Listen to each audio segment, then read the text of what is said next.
Hello, so this is part 5 of the lecture on chapter 4, right? And we were middle on this slide at the end of the last chapter, so correct positive externalities, right?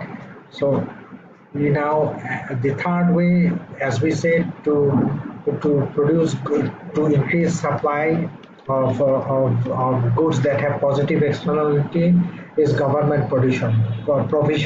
The government itself can make and distribute the good at low cost so that more and more people come and consume. And also government can create incentives, right? Like pay villagers to encourage them to consume more of the good, and that is how USA and India eliminated several infectious diseases. So this is a graphical representation of the previous slide. Here we can see that the demand, the problem with positive externality is that we have the demand curve including the benefit to the society is dt, that is the demand curve to the society, but the demand curve for the individual is d, right? So without corrective action the market will produce kiwi, and then if the government come and give someone, so and give some subsidy, we can go to B. Because of this subsidy, the consumers, given to the consumers, they will consume more, and the availability of subsidy will encourage the consumers to consume more, demand more of the commodity, so the demand curve will shift from D to DT, right? You see that? So the equilibrium output will increase from QE to Q0. On the other hand, here, this is another way to solve this problem in panel A, is correcting by a subsidy to producers. Now the government can give subsidy to the producers, and then this payment to the producers will encourage the producers to produce and supply more. So this will shift the supply curve from what? ST from S to no, from S to ST prime. There is an ST prime here, see? And as a result of what? Let me see if I can. You see that ST prime? So that one. And for every unit, then government is giving us a subsidy to the producers equal to this vertical distance. You see that U, that is the amount the government is giving subsidy for every unit. As a result, supply increases, and from S to ST prime. So producers will produce more. And as a result, equilibrium will go from QE to what? Q0, right? And that will eliminate the under allocation problem for the positive externality. So this table, the next table, they summarize. In the next table, they summarize this government interventions. This we have discussed so far, and look at all the ways to correct. We know that for negative externalities there will be overproduction, and these are all the steps that the government can take to produce over to control to solve the problem. On the other hand, for positive externalities, there will be under allocation, and here we will have private bargaining, subsidy to consumers, right? All of these are ways to solve the overall of the positive externalities. Now, so society's optimal amount of pollution abatement. Here, figure 4.9 shows both the rising and marginal, shows us the society's optimum amount of pollution abatement.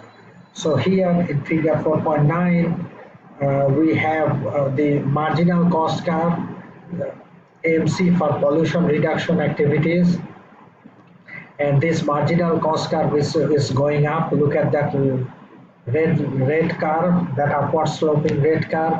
So the more the pollution abatement they have, right, the higher will be the marginal cost. Because this is because of increasing law of increasing marginal cost.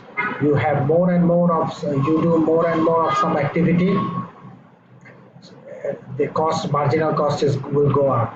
On the other hand, we have the marginal benefit. due to law of decreasing marginal utility. So this is a downsloping marginal benefit MP, right? So look at that blue line. So here, if you are producing more and more, marginal benefit, that blue line is going down. And at some point, you have this equilibrium, a socially optimum amount of pollution abatement, you have this equilibrium. So here we have what? Q1, the marginal benefit intercept the marginal cost curve. So we have the equilibrium, which is Q1. That is the optimum amount of what? The pollution amendment the country, this community needs to have in the production of this type of activity, in the production of this type of goods and services, right? Now, based on this discussion we have, what should be the role of the government? Government can have a role in correcting externalities. See, officials must correctly identify the existence and cause. This is not an easy task. Without this, if the government doesn't take the initiative, the private sector alone cannot solve this problem. And as a result, we will have continue to have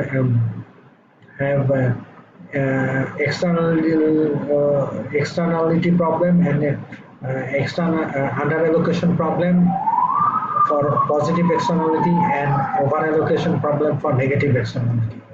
Only when the government step in, make regulations like direct control or impose tax or provide subsidy, then these problems will be solved.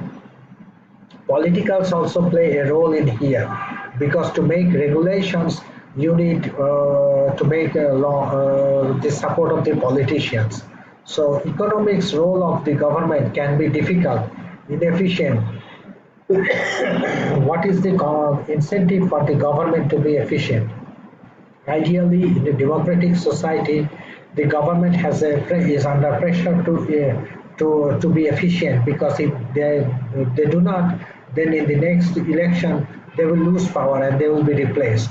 So so so that is supposed to keep this system, make this system efficient and make the political process transparent and effective. So this is one example from European Union about controlling carbon dioxide emissions. Here we have cap and trade. So see, they make a quota, a maximum amount of pollution of this carbon dioxide, and then they make quota and give the quota to the producers. So now you see some producers they will want. Some producers they produce more, other producers they produce less than the quota they have. Then there is a market. In the market, they buy and sell quota, pollution rights, right? So the producers who do not use all of their pollution quota can sell those quotas to what? To the producers who need to buy those quotas there, because they are polluting more. So this is how assigning property rights, property rights to pollute, and actively creating and encouraging a market in the trade of this property right can make sure that businesses they pay for their pollution. Whenever they don't pay for their pollution, they will pollute too much. But if polluting is expensive, if polluting results in a cost, then they will what? They will be forced to take note of that. Okay. So this is how the system has worked. So this is the end of what? And this is a and also there is also another way is carbon tax. Put a tax on what? On the carbon emission, as we have said in CFC, in direct control, right? Put a tax on pollution. So for production, for every unit of harmful chemical that that the polluters produce, they have to pay a tax. That also will increase cost of pollution, and what helps solve the problem of negative external. So and also many people say that tax is easier to impose often. Yeah, often. So that is an effect that can be an effective way of abating pollution. Okay, thank you.